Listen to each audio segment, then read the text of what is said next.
City dinagsa. May ulat si Jasmine Gabriel Galban.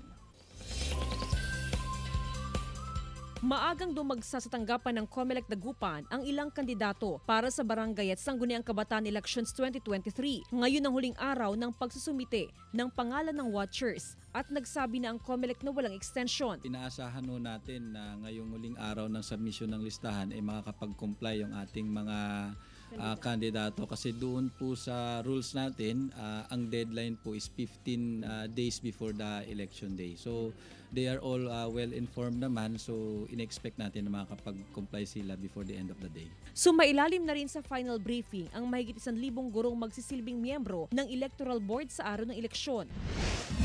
Ilang araw bago ang eleksyon, dumating na rin sa Baguio City ang official ballots, election returns at iba pang election paraphernalia.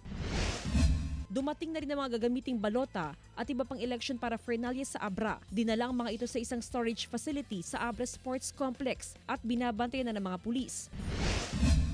Sa Huwebes, October 19 na ang umpisa ng campaign period para sa Barangay at Sangguniang Kabataan Elections 2023. Isang reklamo pa lang daw ang natanggap ng Provincial COMELEC sa Ilocos Sur kaugnay sa vote buying. Nangyari ito sa bayan ng Kabugao. Iniimbestigahan ito ng COMELEC. Panawagan ng COMELEC at PNP sa mga kandidato at supporters. Sa mga supporters din nila na huwag sanang masyadong mainit sa pagsuporta kandidatura ng kanilang mga sinusuportahan dahil kung minsan nga yung mga supporters yung nag-aaway-away.